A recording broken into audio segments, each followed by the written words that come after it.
अच्छा जी, जैसे मैंने आपको बताया कि हम लोग वर्टेब्रल कॉलम स्टार्ट किया हुआ है और हम लोगों ने इसका तकरीबन हाफ से ज़्यादा डिस्कस कर चुके हैं कि 7 सर्वाइकल होती हैं, 12 थोरेसिक होती है, 5 लंबर है, 5 सैक्रल हैं जो कि मिलकर सैक्रम बनाती हैं और 4 कॉक्सिजियल हैं जिसमें लास्ट 3 जो हैं वो फ्यूज होती हैं, इनको कॉक्सिक्स कहते हैं। ठीक है, इनको आपस में ज्वाइंट होता है जिसे इंटरवर्टेब्रल डिस्क कहते हैं।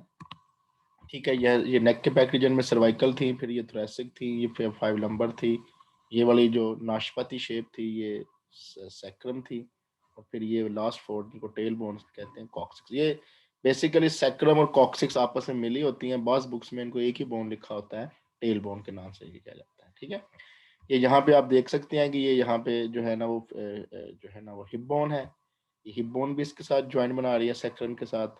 और यहाँ पे आप देख सकते हैं कि ये हेड ऑफ फीमर है जो कि हिप बोन के साथ लगा। तो यहाँ पे एक जॉइंट बनता है सैक्रो आइलियक जॉइंट, ये हिप बोन का एक पार्ट होता है जिसे हम लोग आइलियक कहते हैं। ये पढ़ेंगे हम लोग लोअर लिम्ब में जाकर डिटेल से, सैक्रो आइलियक जॉइंट बनाते हैं। ठीक है, ये हमने कर्व डिस्कस किए थे कि हर जो वर्टेब्रेस के दरमियान कर्व होता है, सर्वाइकल है, थोरेसिक है, लंबर है और सैक्रल है। उसके बाद हमने डिस्कस किया था एटिपिकल वर्टेब्रेस और टिपिकल वर्टेब्रेस। जो सारी मोस्टली वर्टेब्रेस जो है ना वो टिपिकल होती हैं, उसमें राउंडेड बॉडीड है, वर्टेब्रल आर्च है, वर्टेब्रल फोरामन, ये सारा कुछ हम लोग जो है ना वो डिस्कस कर चुके थे डिटेल से। ये मैंने एक स्ट्रक्चर बताया था कि जिसके ऊपर ऐसे 2 बार से होंगे उन्हें बाइफिट कहेंगे, जिसमें एक होगा उसे मानोफिट कहेंगे। ठीक है, ये इंटीरियरली जो है वो बॉडी पड़ी होती है, फिर पोस्टीरियरली स्पाइन है। ये एक T6 का स्ट्रक्चर जिसमें आप देख सकते हैं बड़े बड़े ट्रांसफर्स प्रोसेस हैं। यहाँ पे सुपीरियर आर्टिकुलर फैसेट आपको ऊपर से नजर आ रहे हैं, इंफीरियर आर्टिकुलर फैसेट आपको नीचे से नजर आएंगे, जो कि चूंकि ये सुपीरियर व्यू दिखाया गया है।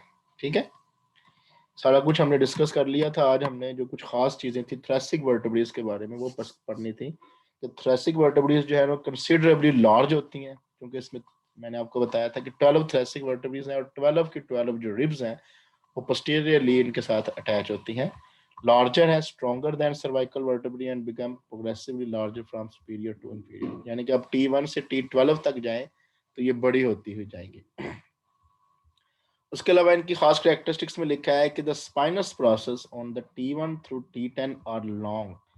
T1 से लेके T10 तक जो स्पाइन है या स्पाइनस प्रोसेस जो है वो लंबा होता है, लेटरली फ्लैटेंड है और डायरेक्टेड इंफीरियरली, नीचे की तरफ वो डायरेक्टेड है, and each one overlaps the process on the vertebra directly inferior to it. और हर कोई जो जो इनका स्पाइनस प्रोसेस है वो कहता है कि एक दूसरे को उसने ओवरलैप किया होता है, T1 से लेकर T10 तक एक दूसरे के साथ अटैच होता है। In contrast to spinous process of T11 and T12 are shorter, यानी कि यहाँ पे इन दोनों के इनके एक कैटेगरी बना दी गई है कि जिनके स्पाइनस प्रोसेस वो लॉन्ग होंगे वो T1 से T10 तक, यही आप याद रख लें तो इनफ है। और जो T11 से T12 तक है इनके जो स्पाइनस प्रोसेस होते हैं वो शॉर्ट हैं, ब्रॉटेड है, और वो डायरेक्टेड इंफीरियरली थी और ये डायरेक्टेड मोर पोस्टीरियरली है। ये बातें आपने बस कंपैरिजन, मैं आपको ये चीज बता दूं कि एनाटॉमी जो है वो जस्ट कंपैरिजन से ही आपको याद हो सकती है। ये उसने T1 दिखाया हुआ है, दे सकते हैं कि बड़े बड़े इनके ये स्पाइनस प्रोसेसेस आपको नजर आ रही है, स्पाइनस प्रोसेसेस हैं तो काफी बड़े हैं। ठीक है, और ये डायरेक्टेड इंफीरियरली मोस्टली, ये T2 तो 8 आप देख सकते हैं कि ये डायरेक्टेड इंफीरियरली है। ठीक है, ये वो पॉइंट है जहाँ पे आके रिब लगेगी, जैसे T1 है तो इसके साथ फर्स्ट रिब लगेगी, T2 to 8 तक जो है ना वो 2 से 8 तक जो 8 रिब्स हैं वो यहाँ पे आके लगेगी। ये T9 और T10 के भी आप देख सकते हैं कि स्पाइनस प्रोसेस जो हमने पढ़ा कि टॉप से बॉटम जो है ना वो लार्ज होते जाएंगे। ये T11 और T12 ये याद रखें, ये जो है ना वो फैसेट है जहाँ पे आके रिब लगती है। इनके जो स्पाइनस प्रोसेस हैं वो एज कम्पेयर टू अदर्स जो है ना वो थोड़े से छोटे हैं, ये वाले ये स्पाइनस प्रोसेसेस। ठीक है, T11 और T12 के छोटे और डायरेक्टेड पोस्टीरियरली हैं, ज़्यादा इतने इंफीरियरली नहीं गए, थोड़े से ऐसे पोस्टीरियर। इसकी जो याद रखें ये वाली साइड जो है वो इंटीरियर होगी, ये साइड जो पोस्टीरियर होगी। ठीक है, ये हमें लेटरल व्यू दिखाए गए हैं इन वर्टेब्रेस के। उसके बाद लंबर वर्टेब्रेस को डिस्कस कर लेते हैं। L1 से L5 तक है, ये सबसे बड़ी होती हैं। ऊपर से नीचे हम आते जाएंगे तो वर्टेब्रेस का साइज जो है ना बड़ा होता जाएगा, क्योंकि बॉडी के ऊपर वेट बढ़ता जाता है, बॉडी को सपोर्ट की ज्यादा जरूरत होती है। It is the largest and strongest of the unfused vertebrae in the vertebral column. हमको पता है सैक्रम और कॉक्सिस तो फ्यूज्ड है। They are readily identifiable by the large size, इनका साइज बड़ा होता है इसलिए जिसको साइज बड़ा होगा वो लंबर होगी। लैक ऑफ ट्रांसफर्स फोरामन में ट्रांसफर्स फोरामन नहीं होता, इनमें खास बात है। और जाहिर है इनमें आर्टिकुलर फैसेट नहीं लगी होगी जिसके साथ जो रिब अटैच नहीं होती, तो ये एक फर्क होगा इनमें और थ्रेसिक वर्टेब्री में। तो थ्रेसिक वर्टेब्रीज में जाहिर है रिब्स की अटैचमेंट के लिए एक फैसेट बना होता है, जगह बनी होती है, लेकिन लंबर वर्टेब्रीज के साथ जाहिर है कोई रिब अटैच नहीं होती, इसलिए इनमें absence of cost articular facets. Large block like body, बड़ी बड़ी बॉडीज होती हैं, इनमें किडनी शेप आर्टिकुलर सर्फेसिस होती है, ये भी एक इनमें आइडेंटिफिकेशन पॉइंट है। ठीक है, ये आप देख सकते हैं कि ये एक लंबर वर्टेब्रीज जो है ना उनका राइट लेटरल व्यू दिखाया गया है। ठीक है, ये देख सकते हैं कि इनकी बॉडीज का size as compare to thoracic vertebrae थोड़ा सा ज्यादा होता है। ठीक है, ये इंफीरियर वर्टेब्रल नॉच है और ये सुपीरियर वर्टेब्रल, एक वर्टेब्रल नॉच से बनती है ये वाली, ये जो जगह होगी इसे नॉच कहते हैं। ये ऊपर होगी, एक इंफीरियर होगी, जैसे मैंने आपको बताया ये स्पाइनस प्रोसेस है। ये सुपीरियर आर्टिकल फैसेट्स होते हैं, इंफीरियर आर्टिकल फैसेट होते हैं। और यहाँ पे आप देख सकते हैं कि कोई रिब की अटैचमेंट के लिए कोई फैसेट जो है ना वो नहीं बना हुआ जहाँ पे रिब अटैच होती है। ठीक है, तो इनको कंपेयर करने के लिए आप इसमें और इस पिक्चर पे जरा गौर करें, तो इनकी जो बॉडीज हैं वो एज कम्पेयर टू दीज, थोड़ी सी ये जो लंबर वर्टिब्रेस की बॉडी जो है ना वो बड़ी होती है। ठीक है, तो इनकी बॉडीज आप देख सकते हैं एज कम, ये साइज को हम लोग छोटा कहेंगे। और ये एक पॉइंट है यहाँ पे जो है ना आपको थ्रेसिक वर्टेब्री में रिब्स की अटैचमेंट के लिए फैसेट नजर आएगा, जो कि यहाँ पे आपको नजर नहीं आ रहा। ठीक है, ये एक इसका व्यू दिखाया गया है एक तरह लंबर वर्टेब्री का, आप देख सकते हैं कि इसकी बड़ी सी जो है ना वो बॉडी है, ये आपको नजर आ रही है, ये वर्टेब्रल बॉडी है इसकी। बाकी ये जो पॉइंट है इसको पेडिसल कहते हैं, जहाँ पे बॉडी और बाकी हिस्सों का कनेक्शन होता है। जैसे मैंने आपको बताया था कि मेन जो जड़ होती है ना उसको पेडिसल कहते हैं। ये एक लेमिना है और ये जाहिर है वर्टेब्रल फोरामन है जहाँ से स्पाइनल कॉर्ड जो है ना वो रन कर रहा है। तो आइडेंटिफिकेशन के याद रखें, जिनकी बॉडीज का साइज बाकी बॉडी के हिस्से से बाकी उसकी बोन के नार्मल बड़ा होगा तो हम उसको लंबर वर्टेब्रेस कहेंगे। इसकी आइडेंटिफिकेशन आनी चाहिए। अब ये देख सकते हैं आप लोग, ये तीनों का उन्होंने कंपैरिजन किया हुआ है। ये सर्वाइकल है, उसकी बॉडी ज़्यादा छोटी है। ठीक है, काफ़ी ज़्यादा छोटी है, मोस्टली इनमें जो है वो बाइफिड होती हैं। उसके बाद जो थ्रेसिक वर्टेब्रीज है इसकी बॉडी उसकी निस्बत थोड़ी जो है ना वो ज़्यादा है। अब ये देखें इनका और इनमें जो फोरामन है, ट्रांसवर्सम, फोरामन ट्रांसवर्सम इसे कहते हैं, इसमें तो मौजूद है सर्वाइकल में, ये थ्रेसिक और लंबरमेट फोरामन ये ट्रांसवर्सम जो है ना मौजूद है नहीं है। बाकी वर्टेब्रल फोरामन जो है वो तीनों में होगा जिसमें स्पाइनल कॉर्ड जो है ना वो रन करता है। इस तरह ये सुपीरियर आर्टिकुलर फैसेट जो इनमें तो मौजूद है, इनमें आर्टिकुलर फैसेट्स मौजूद नहीं है। और देख सकते हैं लंबर वर्टेब्रेस की जो बॉडी का साइज है ना वो काफी ज्यादा बड़ा है।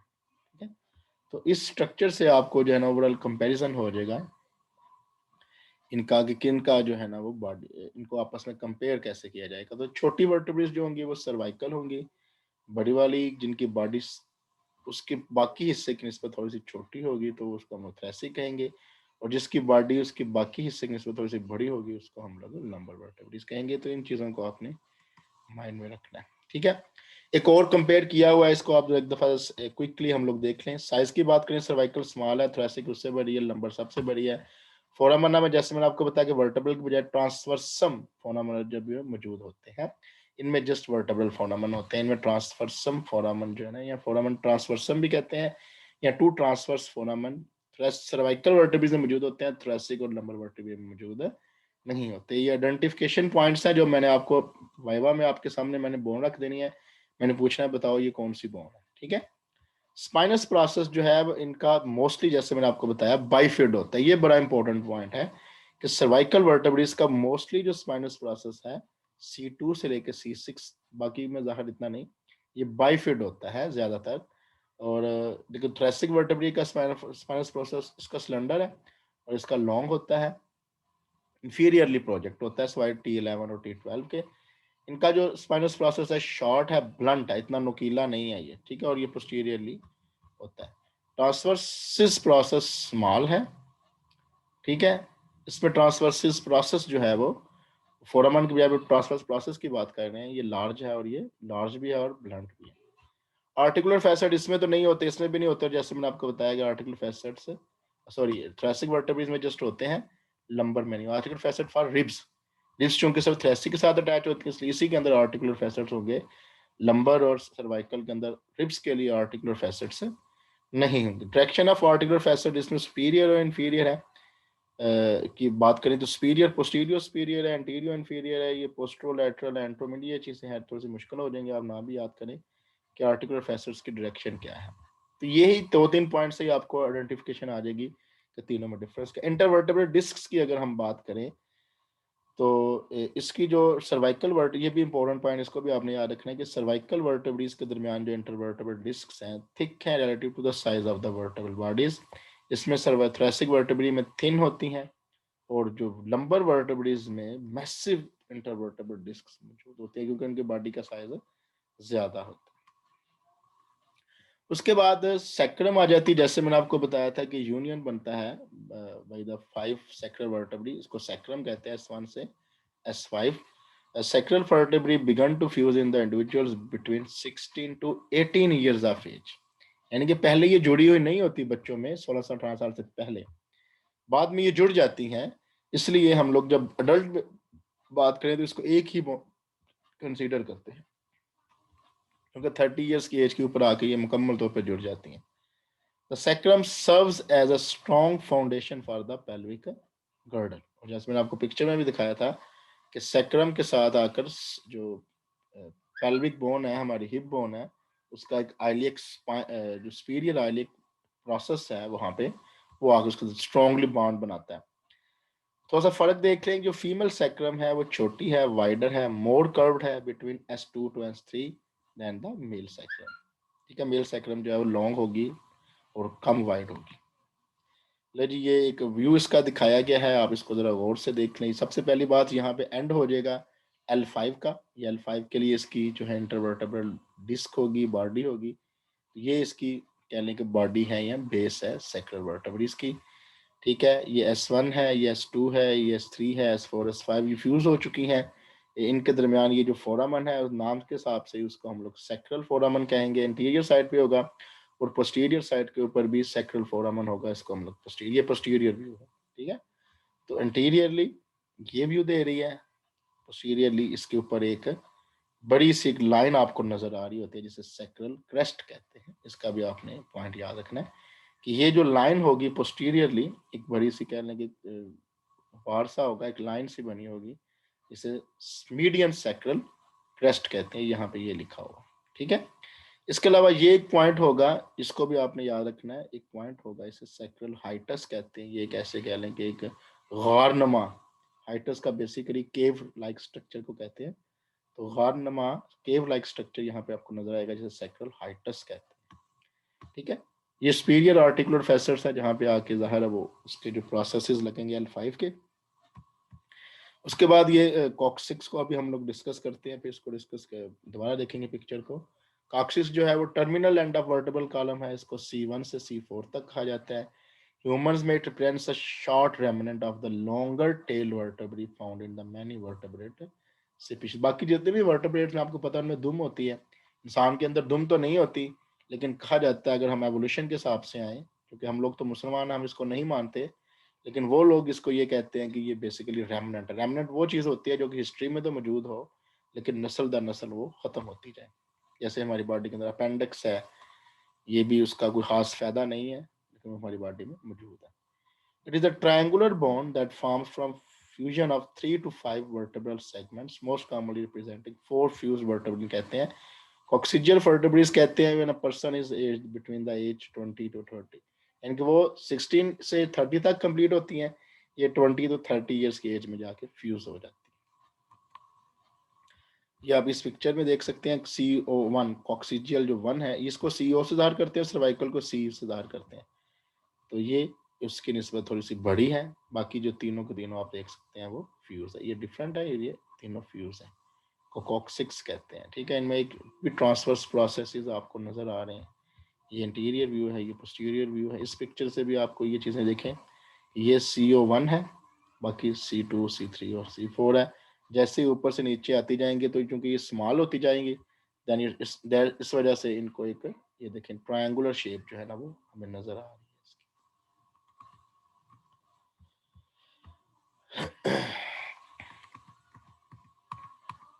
चलिए जी, जॉइंट्स जितने भी हैं इस रीजन में वो हम लोग अपनी नेक्स्ट क्लास में डिस्कस कर लेंगे।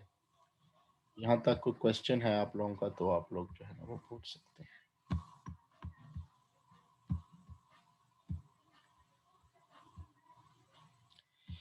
मुझे कॉक्सिक्स जो है ना उसका फंक्शन ये है कि वो हमारी बॉडी को सपोर्ट दे रही है।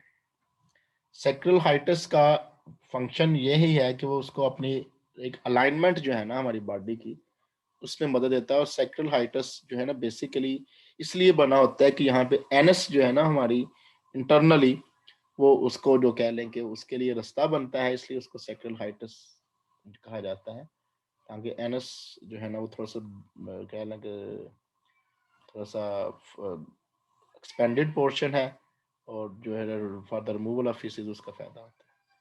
लिखा है जी फ्यूज क्यों होती है सैक्रल हाइटस का। फ्यूज बच्चे इसलिए होती है ना सर ताकि हमारी बॉडी को अपर जितने भी जो बोन्स हैं हमारी बॉडी का वक्त के साथ साथ साइज और वेट बढ़ता है, तो इसलिए उस साइज और वेट बढ़ने की वजह से इसको फ्यूज होना इसलिए जरूरी है कि हमारे ऊपर वाले हिस्से को सपोर्ट देना होती है इससे।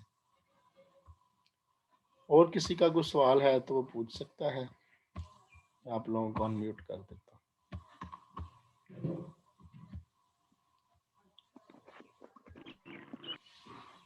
हाँ जी सर जो सर कॉक्सिक्स को बच्चे रिमूव नहीं कर सकते, हमारी बॉडी को शेप है। सर जी जी पूछो बच्चे तलत। सर्विकल जो सर सर सर्विकल वर्टिब्री में जो ट्रांसवर्सम फोरामेन होता है ना उसका सर फंक्शन क्या है उसका? फंक्शन कोई भी नहीं है बच्चे, बस एक कह लें कि उसकी शेप इस तरह की बनी हुई है ताकि जो एक जो है ना वो दूसरे के ऊपर जो है ना इजीली लाई कर सके। Okay thank you.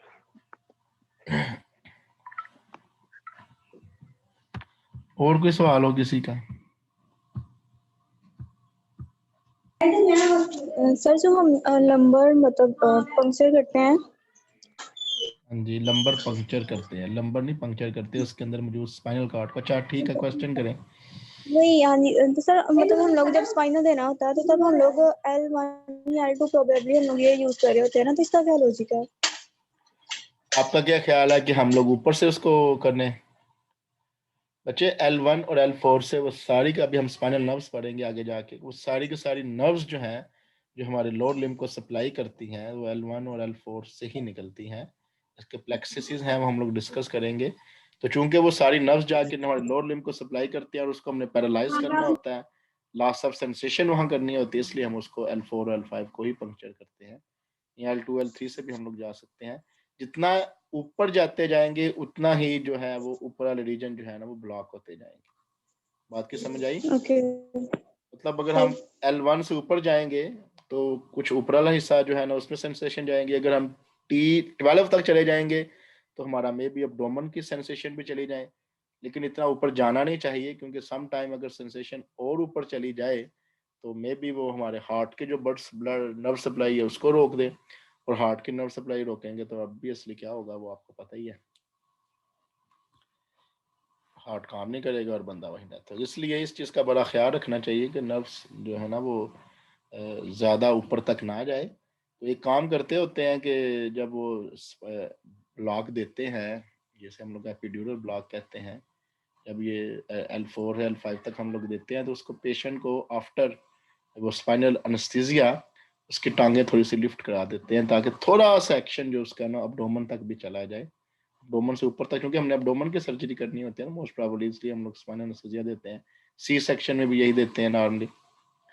ठीक है थोड़ा सा ऊपर कर देते हैं सी सेक्शन के केस में, या हमने हायर अब्डोमेन में जाना है तो स्पाइनल एनेस्थीसिया इसलिए दे के उसको थोड़ा सा लेग्स को ओपन करते हैं ताकि उसका एक्शन जो है वो ऑलमोस्ट थोरेसिक रीजन तक जो है ना वो चला जाए। लेकिन थोरेसिक रीजन की सर्जरी हम लोग स्पाइनल एनेस्थीसिया से नहीं दे सकते, ये बात याद रखिएगा। अब्डोमेन तक की सर्जरी हम लोग स्पाइनल एनेस्थीसिया से कर सकते हैं। और कोई सवाल किसी का?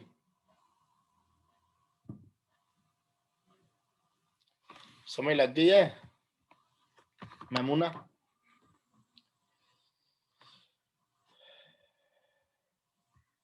Yes sir clear. और कोई सवाल सर आप किसी का? कह रहे थे जी अंश। सर आप कह रहे थे ना वाइवा में मैं बोन दिखा के पूछूंगा ये कौन सी बोन है, फिर सर साथ साथ पढ़ाते हुए विजुअल्स थोड़े बहुत अगर हो जाए ना तो काफी बच्चे हेल्पफुल आप रहेंगे। इंशाल्लाह अगर प्रैक्टिकल होगा तो आपको ये सारा कुछ दिखाया जाएगा। चलें ठीक है सर। इंशाल्लाह उस दुआ करें यूनिवर्सिटी ओपन हो जाए, हमें पढ़ाने का मजा आए और आपको पढ़ने का मजा आए। आप यस लोग सर। और कोई क्वेश्चन है किसी का? क्वेश्चन बच्चे? अटेंडेंस कितने लोग हैं? 42 लोग हैं। अटेंडेंस तो लेनी पड़नी थी, बैटरी खत्म हो। चले यार सबकी अटेंडेंस लगा देता हूँ। और कोई सवाल है किसी का?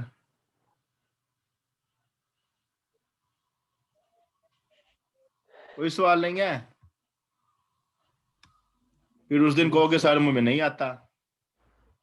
मैंने पूछना है कल, फिर मैंने आते ही पहले पूछना है, फिर आगे बढ़ाऊंगा। और उसके जो है ना असाइनमेंट्स तैयार कर दो। असाइनमेंट कह रहा हूँ, प्रेजेंटेशन नेक्स्ट वीक में मैंने प्रेजेंटेशन लेनी है जिस ग्रुप की है। ठीक है सर। दी मुझे शेयर करना कि उसकी जो है वो ताकि ग्रुप में क्लियर कर सके, उनको बता सके। ठीक है? जी सर मैं कर दूँ। Okay sir. ओके जी, अल्लाह हाफिज। अल्लाह हाफिज।